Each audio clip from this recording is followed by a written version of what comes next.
Queridos, nós estamos encerrando a série de mensagens hoje sobre família vencedora. Ao longo deste mês de agosto, o pastor Euler ministrou aos nossos corações sobre como ser uma família vencedora.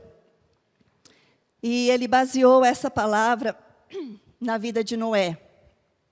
Então, nós vimos que Deus, ao criar o homem, ao criar a humanidade, Ele ficou feliz quando criou, mas depois a perversidade entrou no coração da raça humana.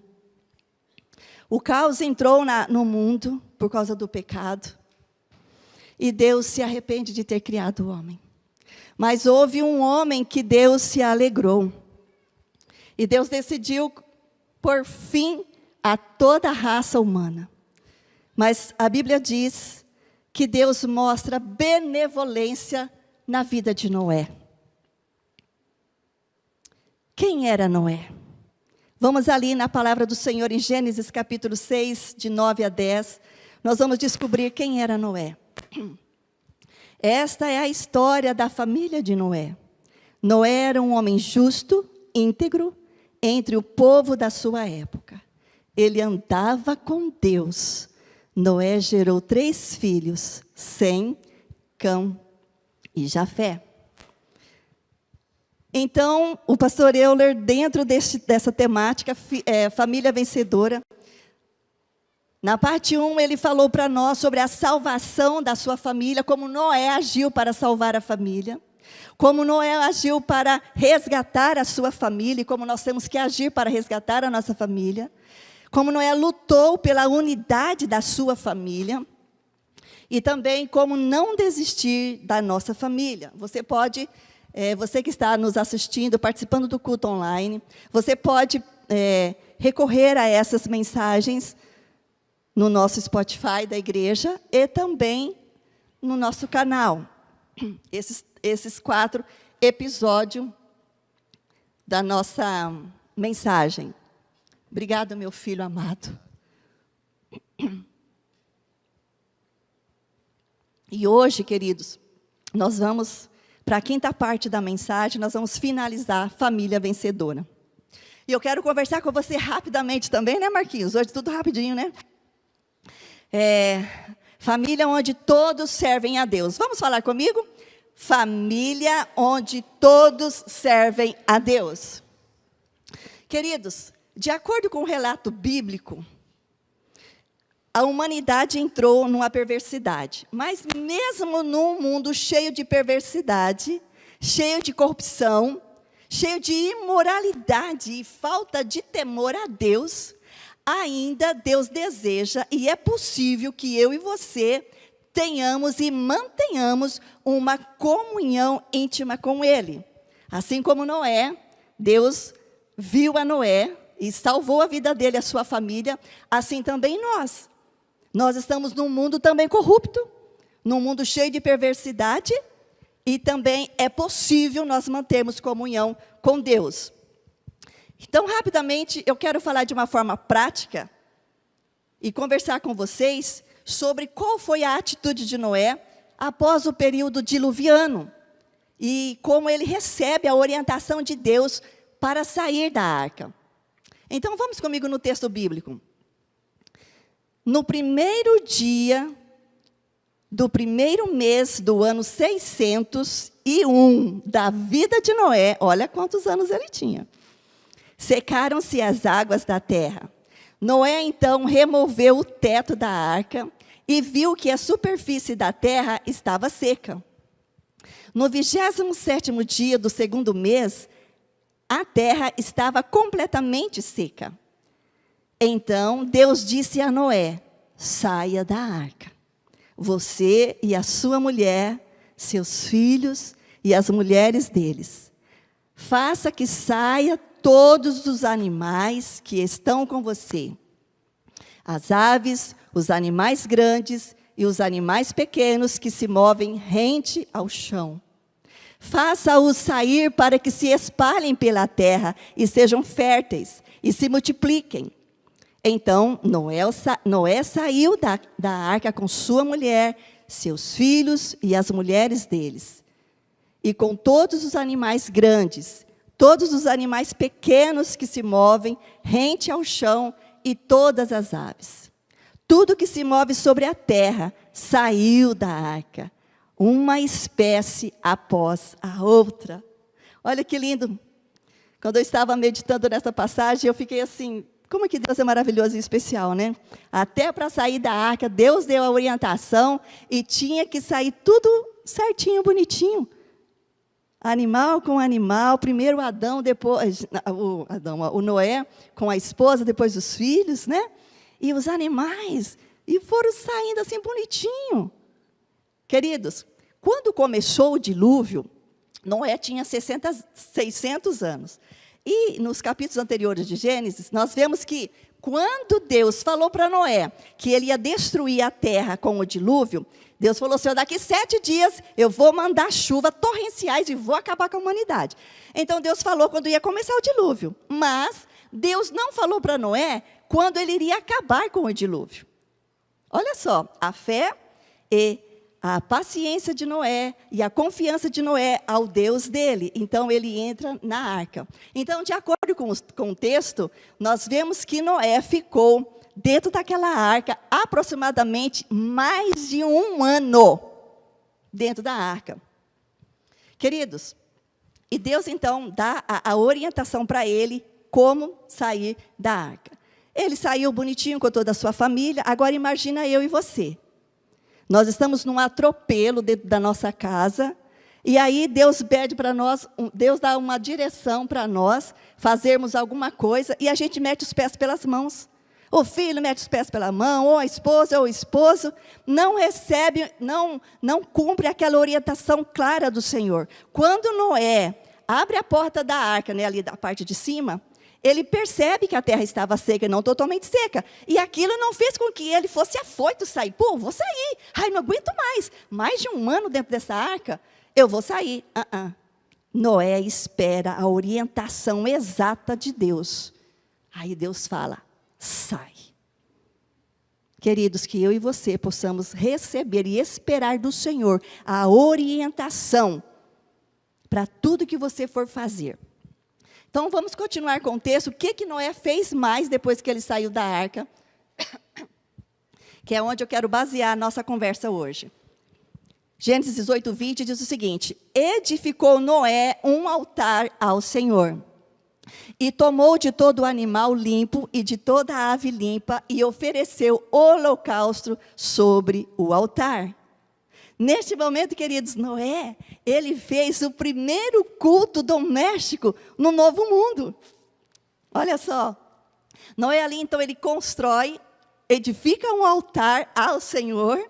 Ele dedica aquele altar a Deus como um sinal de gratidão a Deus, a sua devoção a Deus, e Deus gostou. No versículo seguinte, Deus sente aquele aroma daquele sacrifício, daquele holocausto, e aí Deus fala, faz uma aliança, eu não vou mais acabar o mundo, destruir a humanidade mais como eu fiz. Olha só, aquele altar que Noé construiu, fez com que Deus fizesse uma aliança com ele. Mas o que é mais interessante também é que Noé, ele edificou esse altar antes dele construir a sua própria casa. Ele construiu o altar ao Senhor antes de plantar uma vinha.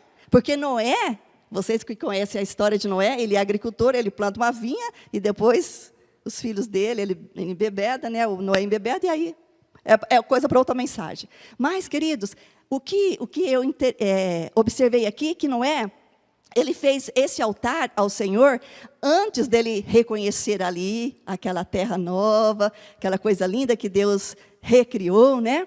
E também antes dele buscar subsistência para sua família. Queridos, o primeiro pensamento de Noé, quando ele saiu da arca, foi, vou juntar minha família. Vou juntar a minha família aqui e eu vou oferecer, eu vou aqui agora edificar esse altar ao Senhor junto com a minha família.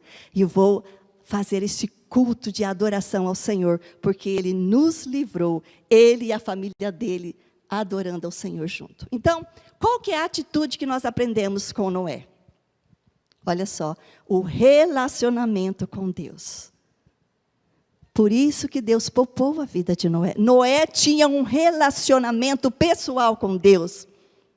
As coisas de Deus vinham em primeiro lugar na vida de Noé. Queridos, ao contrário de muitos de nós deixamos as coisas de Deus de lado. Muitos de nós deixamos Deus de lado. Muitos de nós deixamos o nosso relacionamento com Ele de lado. Alguns falam assim, quando eu tiver um tempo eu faço alguma coisa para Deus. Quando eu tiver recursos, eu vou contribuir lá com Marquinhos, no México. Quando eu tiver uma oportunidade, ou quando eu for mais velho, eu vou buscar a Deus. Se eu tiver um tempo na minha agenda, eu vou buscar a Deus.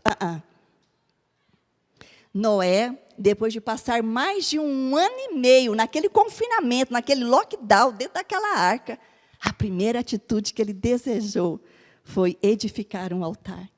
Foi espontâneo, queridos. Foi sincero, foi de coração. E não há nenhum registro bíblico de que Deus pediu para Noé que ele edificasse esse altar. Ele fez de uma forma espontânea. Por quê? Porque ele amava. Ele sabia que ele dependia de Deus. Ele cria que Deus iria renovar as forças dele naquele tempo. Queridos, o Espírito Santo de Deus está falando conosco, está nos ensinando nesta noite, que eu e você devemos edificar, construir um altar ao Senhor no nosso lar, com a nossa família. Mas não é um altar de pedras, não é um altar de barro, ou não é um altar de bronze, ou de qualquer outro metal, querido. É o altar do meu coração, do seu coração. É esse altar que o Senhor quer que você erga ao Senhor, em rendição ao Senhor. Assim como Noé, que fez o primeiro culto doméstico, queridos, no ato daquela edificação daquele altar, oferecendo o holocausto ao Senhor, e o Senhor se agradou. O Senhor Deus respirou aquilo e se agradou. Eu creio com todo o meu coração, queridos. Eu creio, por isso eu falo, que se nós realizarmos os cultos domésticos nos nossos lares, nós também vamos colocar Deus no centro do nosso lar e, consequentemente, nós vamos ser inspirados por Deus para ser capacitados pelo Espírito Santo e servirmos a Deus com alegria, juntamente com toda a nossa família, através dos dons que o Senhor confiou a cada um de nós. Vocês vão concordar comigo de que o culto doméstico ficou em desuso. É igual o missionário Marquinhos falou, essa geração de crianças estão se perdendo. Porque os pais não estão tendo a responsabilidade de ensinar os seus filhos. Queridos, eu quero agora dar um testemunho pessoal. Porque eu vim de uma família, quem fundou essa igreja aqui foi o meu avô, o João Evangelista da Silva. Eu vim de uma família de pastores. Mas, de uma família humilde, simples, lá do interior de São Paulo, morávamos num sítio. E os meus pais faziam o culto doméstico. Todos os dias, todas as noites. E os meus irmãos mais velhos, sabe do que eles brincavam? Eles brincavam de igrejinha. Sério. Hoje eu vou ser o pastor, hoje você vai cantar, hoje você vai ser o ouvinte. Eles brincavam de igrejinha. O fato, querido, mais importante disso tudo é que, quando os meus pais faziam o culto doméstico, eu tenho certeza que alguns pais de vocês fizeram também um culto doméstico, O que é interessante é que os meus pais faziam isso de uma forma tão gostosa, tão prazerosa, tão leve, tão especial, que nos levou a imitá-los. Que nos levou a desejar também ser como eles, a fazer parte dessa família cristã. E pensando, queridos, na responsabilidade, pensando de como os filhos aprendem com os pais, pensando como que é a aprendizagem entre pai e filho, olha só o que Jesus Cristo nos diz. Vamos ao versículo.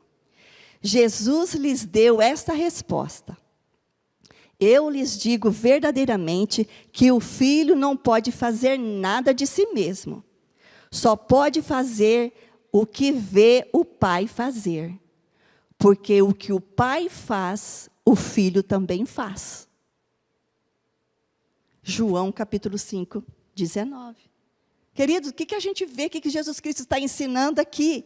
Ele, como Filho de Deus, o Verbo encarnado, 100% homem, mas 100% Deus, ele fazia o que o Pai fazia e aquilo que o Pai pedia para ele fazer. Esse versículo nos mostra, querido, como pais, a responsabilidade que nós temos diante de Deus e diante da sociedade, da formação moral, formação social e, principalmente, a formação espiritual de nossos filhos. Nós temos que ser aquilo que nós ensinamos de uma forma que dê exemplo aos nossos filhos. Nós temos que ser exemplo para aqueles que estão no nosso lar, na nossa casa. Eu converso com alguns pais que desejam que os filhos cresçam e sirvam na igreja. É o desejo de cada pai. Mas eu percebo também que esses próprios pais não estão empenhados em servir a Jesus. Não se dispõem a servir a Jesus nos ministérios, nos dons que Deus confiou a eles. E pensando nisso, olha só o que o sábio Salomão nos ensina a respeito de como nós temos que educar os nossos filhos. Provérbios 22, 6. Eduque a criança no caminho em que deve andar, e até o fim da vida não se desviará dele. Queridos, Salomão está dizendo aqui, eduque a criança no caminho. Não está dizendo, eduque a criança o caminho. Não está dizendo, eu estou apontando, filho, vai para a igreja. Filho, vai para aquela igreja, ou não vai para aquela igreja. Filho, faça isso, porque senão Deus vai te castigar. Filho, não faça isso. Salomão está falando, eduque a criança no caminho. Isso diz respeito, você pai, está junto, está no caminho. Está tendo alegria, está com os seus filhos, está ali no caminho. Está ensinando a palavra de Deus. Está trazendo o filho à igreja, mas o filho está vendo você aqui, adorar ao Senhor, servindo ao Senhor. Eles estão de olho em vocês, assim como nós estávamos de olhos dos nossos pais. E o que deu? Nós crescemos nesse ambiente maravilhoso, e hoje toda a nossa família serve ao Senhor. Queridos, com a graça do Senhor, isso é pura graça de Deus, pura graça de Deus. Aquilo que começou com uma brincadeira lá na roça, na nossa família, brincando. O Espírito Santo viu a sinceridade do nosso coração e falou, yes, esses têm um coração que ama Jesus. Não foi fácil, queridos, mas nós permanecemos. Todos da minha família estão no caminho do Senhor e servindo ao Senhor. Eu me alegro de servir ao Senhor como pastor auxiliar aqui na igreja, ajudando o pastor Euler, meu esposo. Eu me alegro de servir ao Senhor com os meus filhos, que estão no ministério de louvor. Queridos, mas talvez você possa estar pensando assim, pastora, mas na minha casa, só eu tenho Jesus, só eu sou cristã. Ou talvez você possa estar pensando assim, o meu esposo não é cristão, a minha esposa não é cristã, os meus pais não são cristãos. Como que eu vou fazer o culto doméstico na minha casa? Preste atenção, queridos. Antes de você desejar construir o altar ao Senhor na sua casa, o Senhor deseja que você construa este altar no seu coração. Primeiro no seu coração, o altar do seu coração. Ou seja, um relacionamento com Deus, a intimidade com Deus. Você que está aqui hoje, Deus deseja isso, que você construa este altar no seu coração. E o altar, querido, diz respeito à adoração. Esse altar diz respeito à adoração. Diz respeito à rendição, diz respeito à obediência a Deus, à entrega a Deus, diz respeito a confiar nele, diz respeito a colocá-lo no centro da sua vida. Isto que é construir um altar ao Senhor, assim como Noé. Noé dedicou toda a sua fé ao Deus. Ele sabia nesse Deus que ele poderia confiar. A palavra do Senhor diz que nós não vivemos por aquilo que nós vemos, mas por aquilo que nós cremos. É o nosso Deus, querido. A nossa fé está em Cristo Jesus. É este altar que Deus dessa noite quer reconstruir ou restaurar na sua vida, para depois você, na direção do Espírito Santo, edificar este altar dentro do seu lar, junto com a sua família, realizando o culto doméstico, querido. E ali, nesse ambiente, no culto doméstico, adorar ao Senhor, amar ao Senhor, ler a palavra, orar ao Senhor de uma forma tão especial, de uma forma tão leve, tão prazerosa. E caiu em desuso o culto doméstico. E isso, querido, dá certo. Isso dá certo. Eu quero dar agora rapidamente uma orientação prática para os jovens. Jovens, adolescentes, você está aqui. De repente você veio de uma família que só você é cristão. Como que eu vou realizar o culto na minha casa? Primeiro, edificar o altar do seu coração. Segundo, pede a direção do Espírito Santo como desenvolver isso. Fale, pai, mãe, eu posso ler a palavra do Senhor com você? Com você, não para você, com você. Eu posso orar com você? Você vai sentir se ele vai aceitar ou não. Se eles bloquearem, não quis, beleza, mãe, obrigado. Continue orando para que o Espírito Santo mova aquele coração.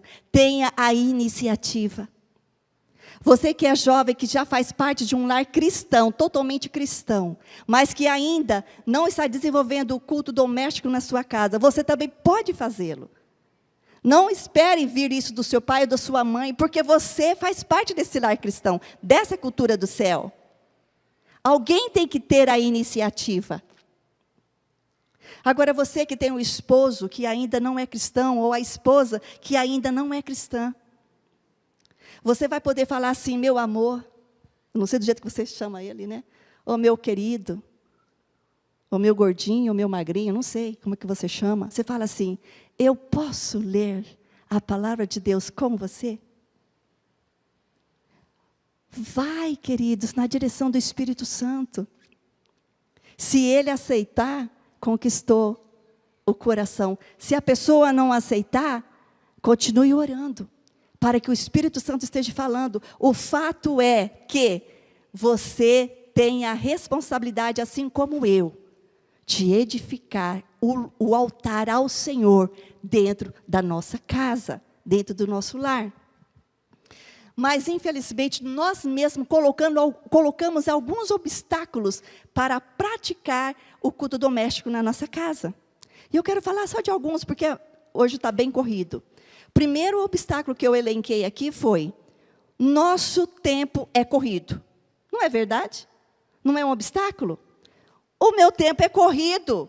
Lá em casa tem cada um horário. Os meus filhos vão de manhã para a escola, depois é aquela correria. Eu não tenho tempo. Não tenho tempo de fazer o culto doméstico. Outro obstáculo. Tenho vergonha. Ah, eu acho que eu peguei alguém aqui, hein? Eu tenho vergonha de fazer o culto doméstico. Ah, eu tenho medo de alguém rir de mim dentro da sua casa. Eu tenho medo, eu receio de falar errado. Eu tenho vergonha. Este é um obstáculo da mente.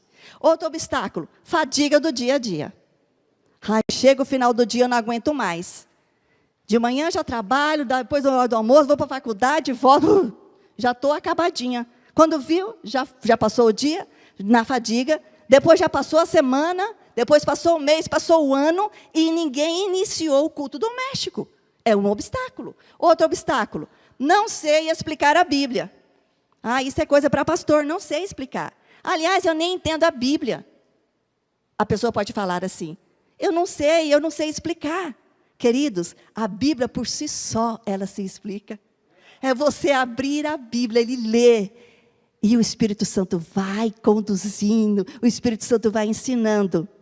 Se você não tiver, porque eu conheço pessoas, né, muitas pessoas, que não desenvolveu a leitura, também você pode colocar a Bíblia em áudio, junto com a sua casa. Outro obstáculo, isso aqui é mais entre casais, tá? Eu imagino. Posso ser chamado de santinho ou santinha. Eu posso ser taxada de santinho ou santinha. Sabe quando? Porque o casal normalmente se pegam assim de briga, de discussões, algumas coisas que não bate bem as ideias, e discutem naquele dia. E aí a esposa ou o esposo quer fazer o culto doméstico. Aí o homem ou a mulher fala assim, agora você quer dar uma de santinha? Agora você quer vir aqui ler a Bíblia para mim? Você não é santinha não, olha o que você fez ali comigo. São obstáculos, né? Mas o que a gente pode fazer com todos esses obstáculos que estão aqui na nossa mente? A palavra de Deus nos ensina, gente. Olha lá, vamos abrir a Bíblia. Não. Em 2 Coríntios 10, 5. 2 Coríntios 10, 5. Olha só. Destruímos argumentos e toda pretensão que se levanta contra o conhecimento de Deus. Contra aquilo que Deus deseja que eu faça. E vamos levar cativo todo o pensamento, todos esses obstáculos, para torná-lo obediente a Cristo.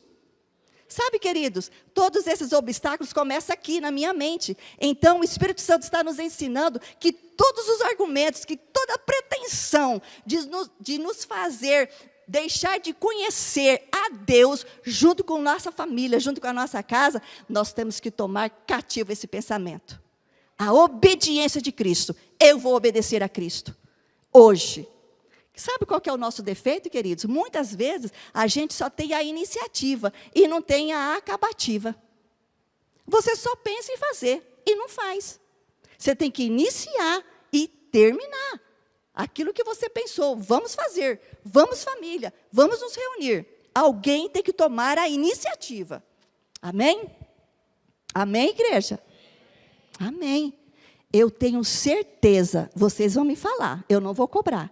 Vocês vão chegar em mim e vocês vão falar assim, pastora, não é que o negócio funciona mesmo? Culto doméstico?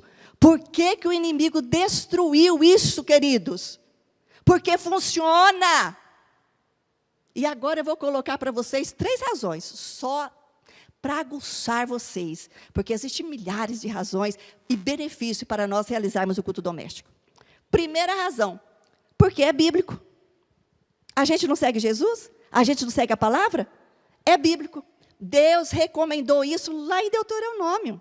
Olha só, vamos lá para o texto.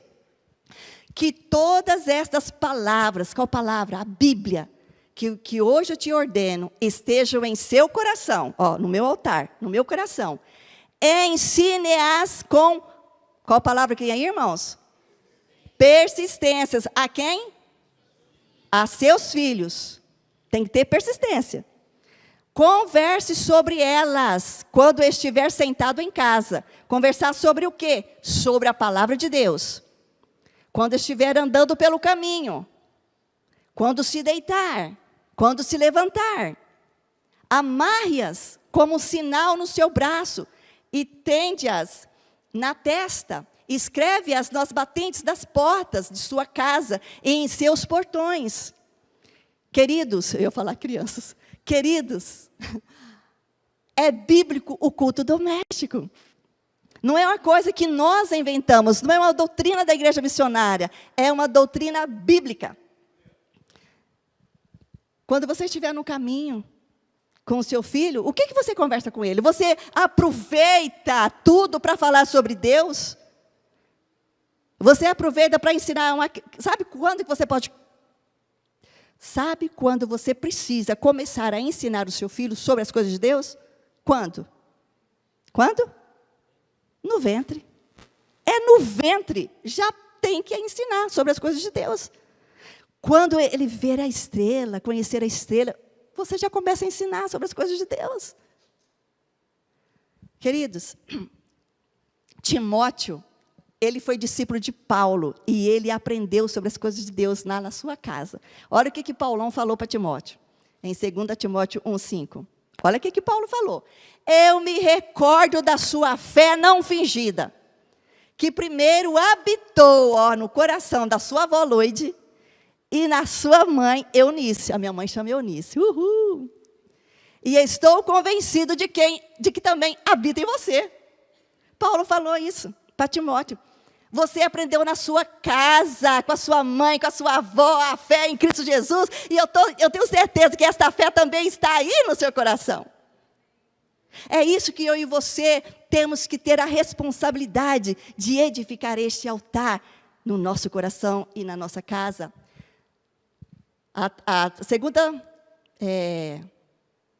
Segundo benefício do culto caseiro, ou do culto familiar, ou do culto doméstico, você que usa a terminologia, fortalece os laços familiares. O culto doméstico fortalece. Queridos, inimizades, separações,